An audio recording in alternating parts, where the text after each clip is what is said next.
I think it's really important, this specific verse, for those Westerners that are practicing yoga but don't understand the importance of Guru and have not yet had that experience, because if they are already having some sort of physical benefit from practicing yoga, they can only explode in spiritual experiences once they have the grace of the Guru in their life, and the Guru Tattva, as Shiva says. Om Sri Gurubhyo Namaha Harihi Om Om Nityananda Paramashivoham Dhyanam Paramasukadam Kevalam Jnanamurtim Dvandvatitam Gaganasadrisham Tattvamasya Ekam Satyam Vimalamachalam Sarvadi Sakshibhutam Bhavajitam Trigunahitam Sadgurum Tam Namami. Welcome back, everybody, to another episode of Guru Gita Jnana Ganga, quenching your thirst with Guru's grace. My name is Sri Nithyananda. I'm an ordained Nityananda Yoga Acharya, and today I have with me Sri Nityananda Charana, temple priest in Kailasa in Los Angeles, Nityanandeshwara Hindu Temple. Sri Charana and myself are both proud disciples of His Divine Holiness Bhagavan Sri Nithyananda Paramashivam, and we've been diving into the Guru Gita, the amazing conversation between Paramashiva and his consort Parvati, speaking on the greatness of Guru and the importance of having a Guru in one's life, especially if you are a sincere seeker. So we've been diving into each and every verse, and we're all the way up to verse 106 now, and we've gone virtual. So now we are doing these online, making sure that we're keeping safe distance between one another. So hopefully this is still a good enough experience for you all. If this is your first time here, it does not matter that you have missed the first 105 verses. Each verse is very powerful on its own and is a very important key for your liberation. So whether it's verse 1 or verse 106 that we're going to start with today, you are definitely okay. You're in the right spot. So with that, we will start today's session with verse 106. Sri Charna will read the Sanskrit pramana as always, and then we'll dive into the translation and discuss from there. Sri Charna. Mahahankara garvena tato vidya balena cha bhramante tasmin samsare ghati yantra yatha punaha. And the translation goes, due to their ego, pride, and powers obtained from doing penance, these people, the above mentioned Tarkikas and others, swivel in this samsara like a pot on the potter's wheel again and again. So for me, there's a lot here that I'm not fully grasping, fully understanding. Maybe you can elaborate a little bit on what this the Tarkikas are, and this swivel and this samsara, like a pot on a potter's wheel again and again. Tarkikas is we discussed in the previous thing. This is called logical mind people. People think logically, and everything they require logic for everything. Unless you show some logically convince them their mental state, they won't agree with it. And for those people, it is very tough for them to understand the Guru Tattva. Guru Tattva is also a different science and different knowledge altogether. And the knowledge which you get from reading, going through universities, or doing PhDs, or doing any academic thing, will develop your ego, but it will not give a solution for a spiritual seeker. It is only the thing is only to boost your ego. It will help you, and it will completely drown you, because you will be tied up with your knowledge. You have to gain money and run the samsara, run the show, and you have to please somebody, and a lot of all people who are come across you to put across your knowledge. You say that you want to prove that you are knowledge or you are worth a person in the society like that. These are running after some sort of thing which is not actually really realistically speaking. It is not a spiritual knowledge at all. It is Okay. completely egocentric, completely ego, develop the ego. That's why this is Mahankara Garvena, means with learning lot of things, learning lot of skills, and doing lot of PhDs, your Ahankara will grow, but it will not come down and it will not come to this subjective state. That the Guru is altogether, those logical minds who have dwell in these things will still further they'll be still working like a watch. He says the Ghati yantra means like a watch going around. The needle go around in the watch. Same way they go around the whole world, but they will not get anything without the grace of Guru, and they can't come down to a surrendering state also to give up everything also. Still they feel that they know something, and that will save them. What they know or what they earn will save them from the samsara. That is Beautiful. what is telling. The Okay. logical mind cannot understand Guru Tattva clearly. So you Okay. have to develop a cosmic thought process. That Swamiji says cosmic thinking and cosmic higher understanding, super conscious level understanding. You should have that. For that, you have to surrender to the master, to the Guru, and with that only is only solution for anybody. Beautiful. Okay, thank you for clearing that up. With that, let's go to verse 107 right away. Okay.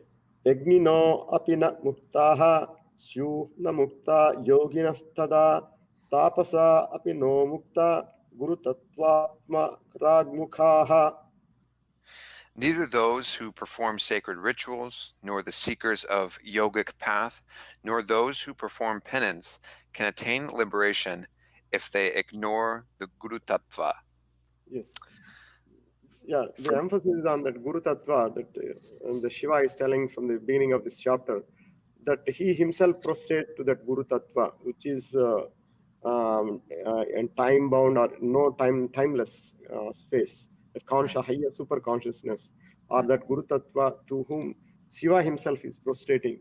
So for that, without ignoring that, all the penances or all the book studies, all the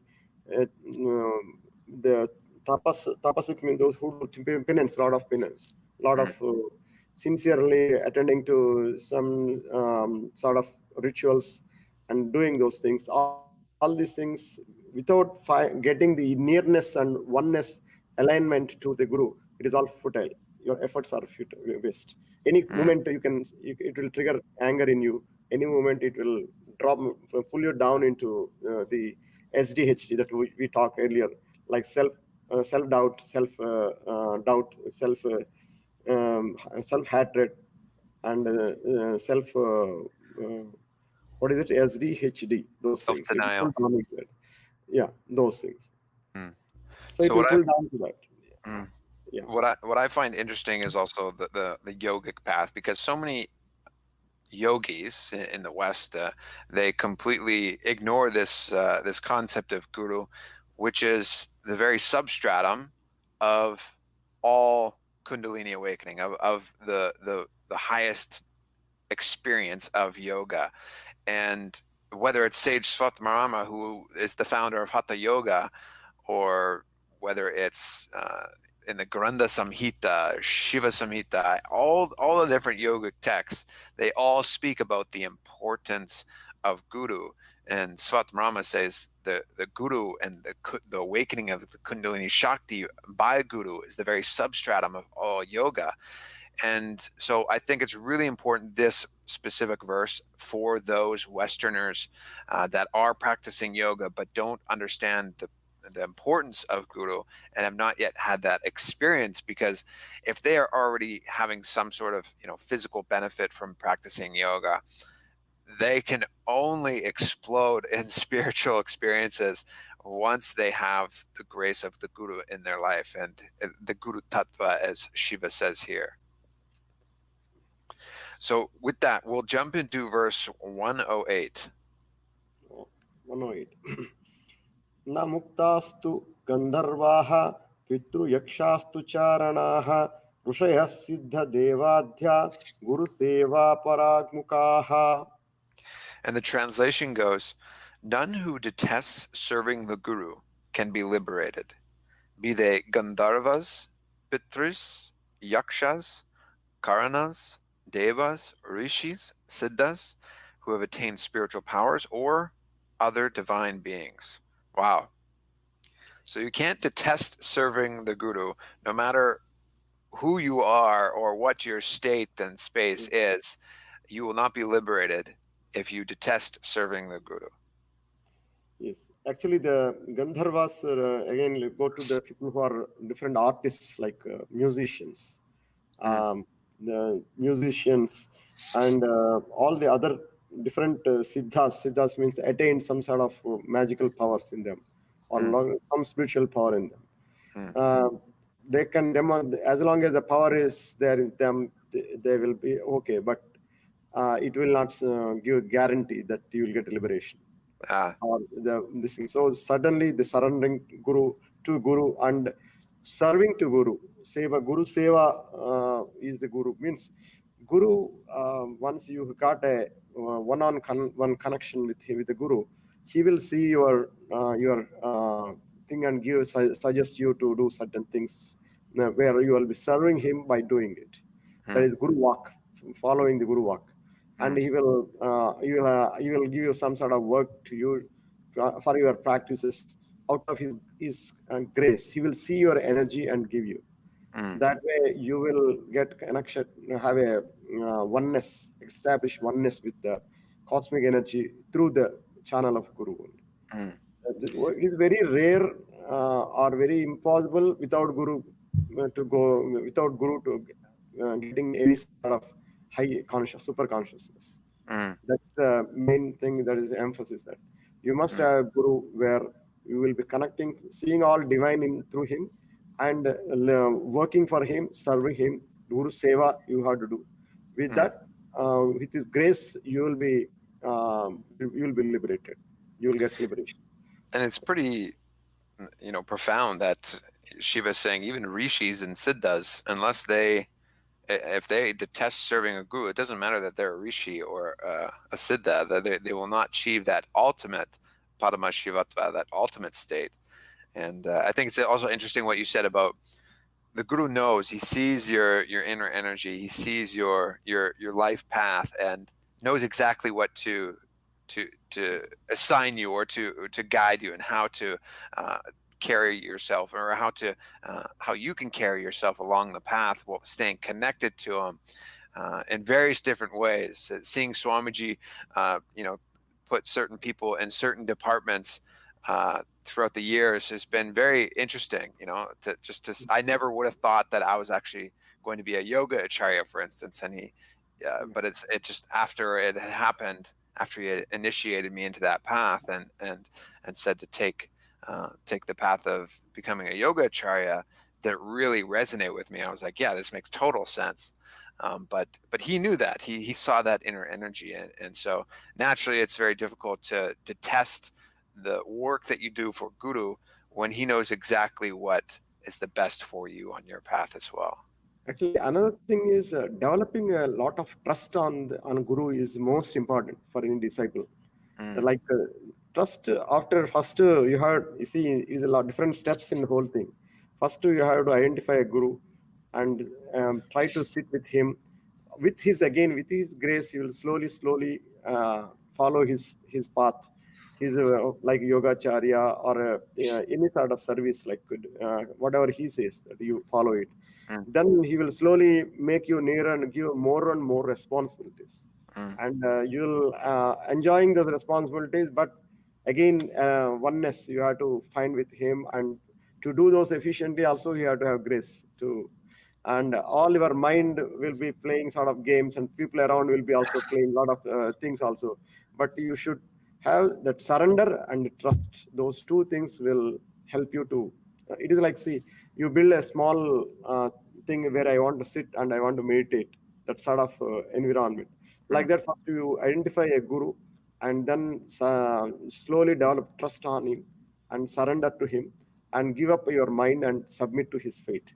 Give up your anger and submit to his feet. Give up your all your karma, whatever in the day says whatever all my roaming is around. Feel that it is roaming around you only. All my thinking, let it be your thinking only. Your what only. Your or whatever you said, I am thinking that only. Like all my things is yours. That way, intense love you have to develop. That will do miracles. That is very easy to see in all this big world. Very easy to drop off, like listening to somebody and drop the guru and drop everything like that. But it is like walking on a rope sort of thing. But you have to trust his grace and his compassion. And that is the one thing. Walking on a rope is like in your life. But any moment, anybody, any comment you say, you may drop off. Many examples we can see in that in this thing. People drop off their guru. It is your heart. How can you drop just listening to somebody and kind of drop your thing? That way, you establish your oneness with the guru and keep in your heart and be regular doing Guru Puja, be connected with him, and have a complete trust on him. He will lead the whole your life. So that is what actually this is the conclusion of the first chapter of Guru Gita. So just formally, this ending sloka. It is Sri Skanda Purane Uttarakhande Huma Maheshwara Samvade Sri Guru Gutayam Pradamodhyayaha. This is a derivation from the Skanda Purana and Uttarakhanda in the first khanda, the part of the book. And it is Uma Maheshwara Samvade, means the conversation between Shiva and Parvati. And this is called Guru Gita, first chapter is ending. So next we'll go for the Dvitiyodhyaya. Yeah. And auspicious, the first chapter is 108 verses. Yes. Yeah. Yes. Okay, so are you ready to jump into chapter 2, verse 109? Yes. This is about a meditation, how to do the meditation. Dhanam Shunu Mahadevi Sarvananda Pradayakam Sarva Saukyakaram Shiva Bhukti Mukti Pradayakam. And the translation goes, O Mahadevi, now listen to the dhyana, the method of meditating on the Guru, which bestows bliss, grants all kinds of happiness, and provides bhukti as well as mukti. So bhukti meaning attaining like the luxuries of the world? Yes. Okay. And then, attaining means fulfilling what for you have come, prarabdha, your thing. And if you came for certain things and it is getting fulfilled, you'll have a lot of satisfaction that I could able to achieve this. I got the skills like this. That bhukti. Mukti means liberation. Bhukti means fulfilling whatever is what for you have come. And mukti is liberating you from the all the bondages which you have. So for that you have to do the meditation. That is dhyanam. Dhyanam is the just like again comes to the root our dhyana moolam guru or mukti. So dhyana moolam means guru's form on which you have to meditate. So you see, if you trust one for your friend, he will be. See, if you can compare a friendly relation between guru and shishya also. If you are having very buddy, very trustworthy friend with you, how do you feel? Every day morning you try to call him and have a talk to him and try to meet him again and meet him again and meet him again, talk to him like that only. But here in the situation is the guru will be there, like your very intimate friend inside in you. So that way you will be doing most part of your dhyana, all your consciousness focused on that relation that you have with guru. So dhyanam, that is what he is emphasizing, that how the dhyana is so important. Yeah. Okay. So let's see if we can squeeze in at least one more verse. I would like to see if we could do two. Verse 110.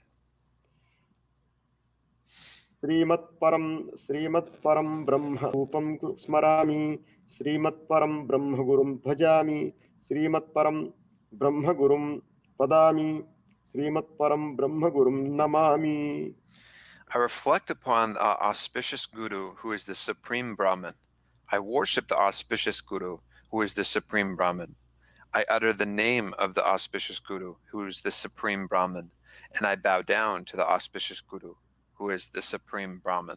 Yeah, thus you establish a very intimate connection with the Guru, and then your talk, your thinking, or your walk, your prostration is every salutations which you do. Everything is towards him.